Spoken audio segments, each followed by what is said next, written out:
Daniel Massey 1847'de Kanada'da Newcastle makine fabrikasını kurar. Şirket 1855'te dünyanın ilk hasat makinesini üretir. 1879'da Daniel'in oğlu Hart Massey yönetimi devralır ve şirketin yeni ismi Massey Manufacturing Company olarak değişir.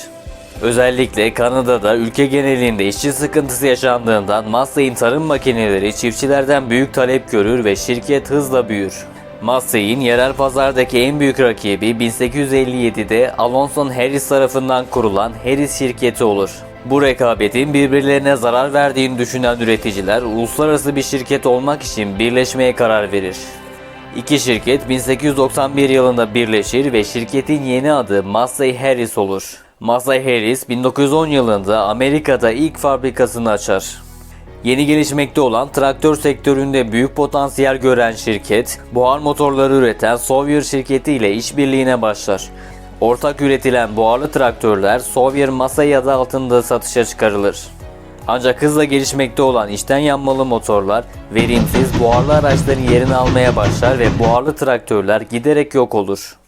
Massey Harris'in yeni hedefi tarımda yaygınlaşmaya başlayan içten yanmalı motora sahip traktör üretimine geçmek olur.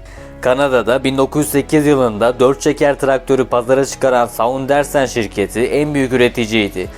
Amerika'da ise Ford 1917'de diğer üreticilerin aksine daha küçük ve ekonomik 20 beygirlik Ford'sanı pazara çıkarır. Ford, Model T ile otomobil sektöründe olduğu gibi seri üretim Ford'san'la da hem Amerika hem de dünyada traktör pazarını domine eder. Ford'san Amerika pazarının %77'sine sahipken İrlanda, İngiltere ve Rusya'da da üretilir.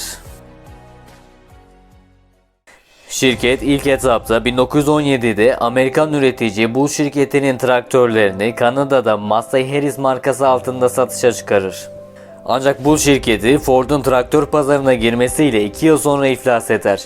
Bunun üzerine şirket diğer bir Amerikalı üretici Paret ile çalışmaya başlar ve traktörler Kanada pazarında satışa çıkarılır. Şirketin en önemli hata Amerikalı traktör üreticisi Wallis traktörü satın almak olur. İlk traktörünü 1900'lerin başında tanıtan Wallis, 1920'lerde 12-25 beygir aralığında küçük, ekonomik ve kullanışlı traktörler üretir. Wallis modelleriyle şirket 1920'lerde traktör pazarında başarılı olmaya başlar. Biçer döverler alanında çok başarılı olan şirket 1930 yılında dünyanın ilk kendinden tahrikli biçer döverini üretir. Ayrıca şirket 1931 yılında kendisine ait ilk traktörünü tasarlar. Massey Harris GP15 dünyanın ilk 4 çeker traktörlerinden biri olur. Ancak dünyada yaşanılan büyük buhrandan dolayı $1000'dan satışa çıkarılan traktör 3000 adet satış yapabilir. Alım gücü düşük çiftçiler için sadece $395 olan Ford'san çok daha iyi bir seçenekti. 1936'da daha güçlü 35 beygirlik Massey Harris Pacemaker satışa çıkarılır. Aynı yıllarda Massey Harris, Fransa ve Almanya'da da fabrika açar ve global bir şirket olma yolunda hızla ilerler. Şirket 1930'ların ortasından sonra büyük buhranın bittiğini görür ve pazara yeni bir tasarım traktör çıkarmaya karar verir. 1938'de Massey Harris Model 101 üretim bandından çıkar. Araç marş motorunun standart olarak sunulduğu dünyanın ilk traktör serisi olur. Ekonomik, kullanışlı model 10 yıl içinde 28.000 adet satış yaparak şirketi pazarda güçlü bir konuma getirir. 1940 yılında diğer bir model Massey Harris 81'de traktör grubuna eklenir. Ayrıca şirket 1938 yılında dünyanın ilk ekonomik, seri üretim biçer döverini de çiftçilerin kullanımına sunar. 1939 yılında 2. Dünya Savaşı'nın başlamasıyla şirket üretim kapasitesini Amerikan ordusu için askeri araçlar üretmekte kullanır. On binlerce tank savaş boyunca üretim bandından çıkar. Şimdi de Harry Ferguson tarihine geçiş yapalım. Havacılık konusunda büyülenen Harry Ferguson, 1900'lü yılların başlarında kardeşiyle birlikte İngiltere'de uçaklar üzerine çalışmaya başlar.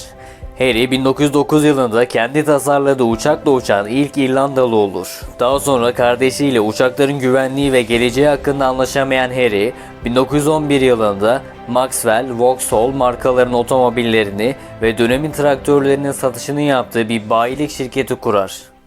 Mekanik konusunda çok yetenekli olan Harry Ferguson, Sattığı traktörlerin en büyük zayıflığının Sabah'ın traktörlere ayrı bir mafsalla bağlanması olduğunu fark eder. 1917 yılında dünyanın ilk 3 noktalı askı sistemini tasarlar. Tasarladığı bağlantı sistemini Ford Model T'ye entegre eder. Eros adını verdiği araç Ford'la rekabette sınırlı olsa da başarı yakalar. Harry bu yeni icadı ile Henry Ford'un ilgisini çeker. Henry Ford, Ferguson'la bir araya gelir ve 3 noktalı kaldıraç sisteminin Ford'da kullanılması için görüşür. Ancak anlaşma sağlanamaz. Ferguson bu mekanik sistemi daha da geliştirerek hidrolik kaldırıcı tasarlar ve 1926'da patentini alır. Ferguson'un bu sistemi traktör endüstrisinde büyük bir devrim yapar. Bu sistemle çiftçilerin işleme süresi azalırken verimlilik büyük oranda artar. Daha sonra Harry, Ferguson Sherman şirketini kurar. 1936'da hidrolik kaldırıca sahip Ferguson Model A üretilmeye başlanır.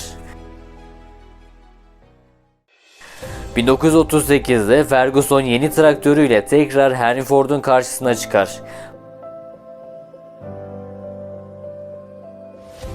Bu defa anlaşma sağlanır ve 1939 yılında iki şirketin ortaklığıyla Ford Ferguson 9N pazara çıkarılır.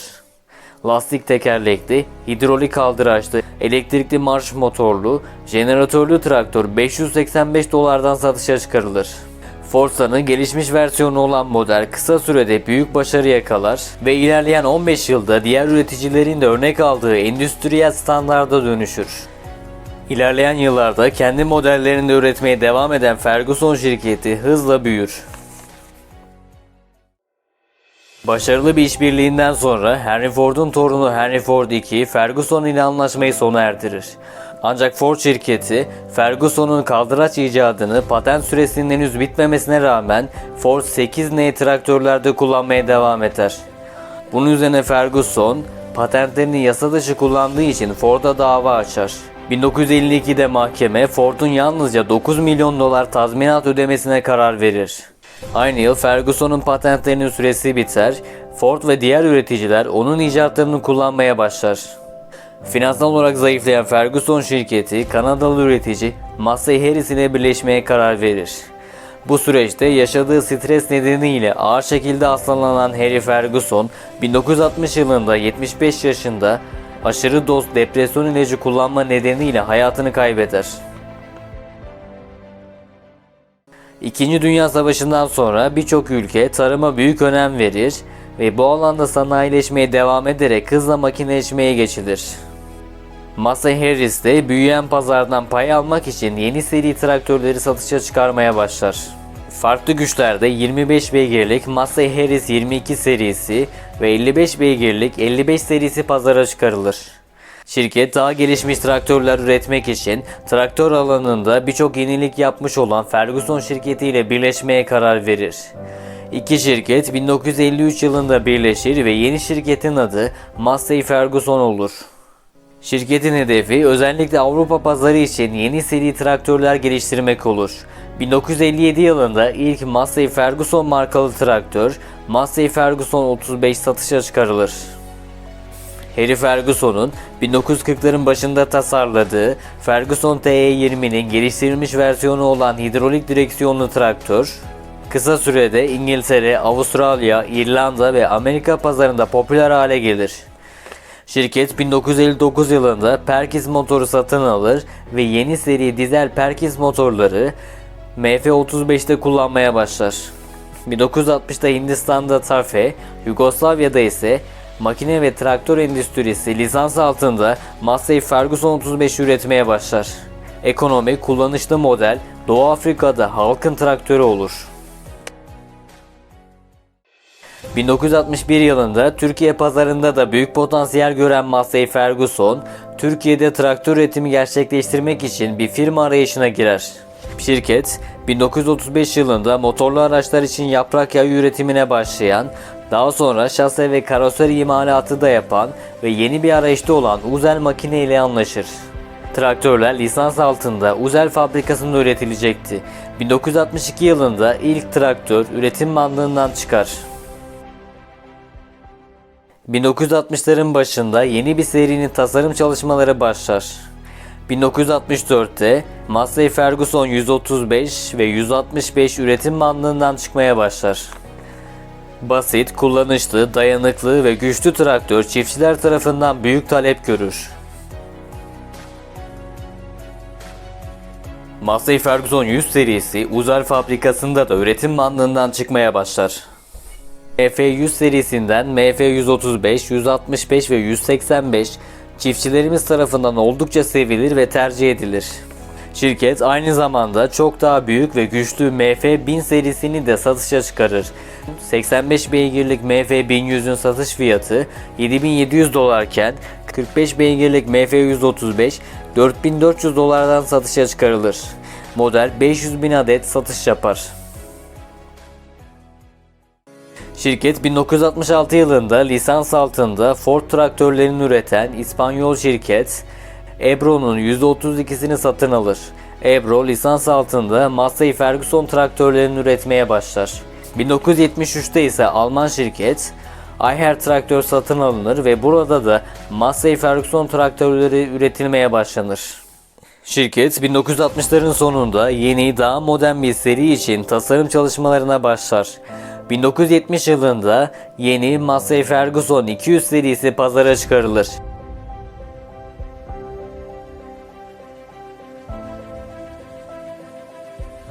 Bu serilerden MF240, 265 ve 285 Türkiye'de çok popüler olur. 1970'lerin ortasında Avrupa'da traktörler için daha güvenli ve 90 desibelin altında kabinler yasal zorunluluk haline gelir. Massey Ferguson da bu standartları karşılayacak daha gelişmiş kabine sahip yeni bir serinin tasarım çalışmalarına başlar. 1976'da yeni kabine sahip Massey Ferguson 500 serisi pazara çıkarılır.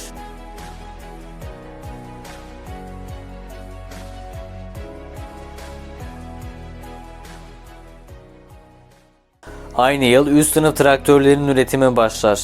MF 2800 ile ilk 200 beygirlik gücün üzerinde traktör üretim bandından çıkar.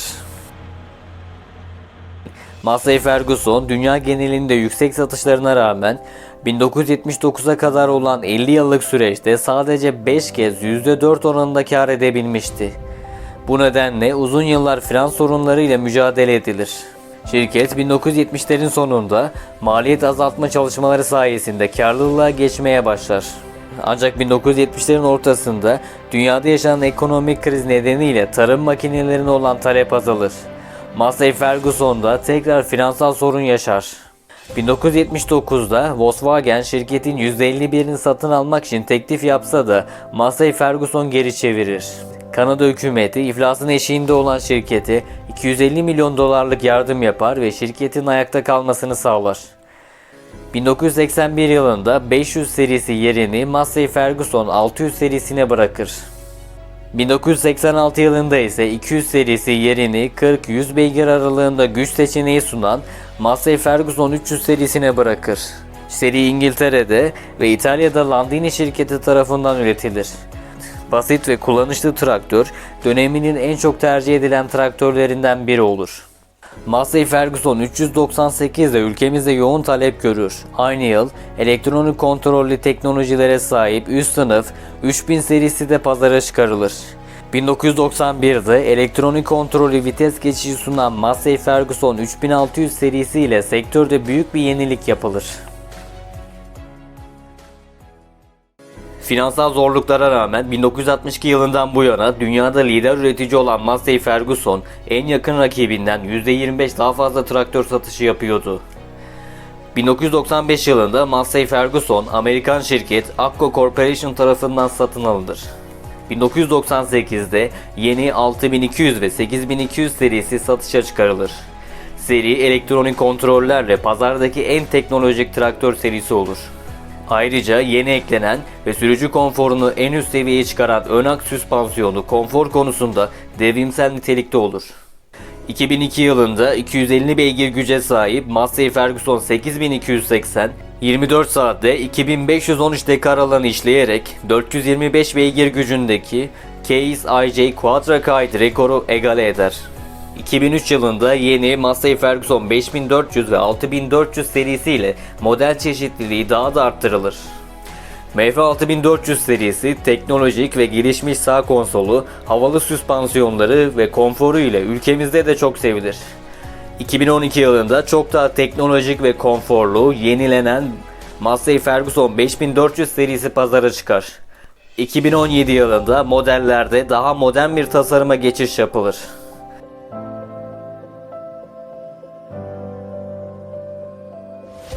Massey Ferguson 100 yıldır çiftçilere en teknolojik, en konforlu, en işlevsel ve en yenilikçi traktörleri sunmaya devam ediyor.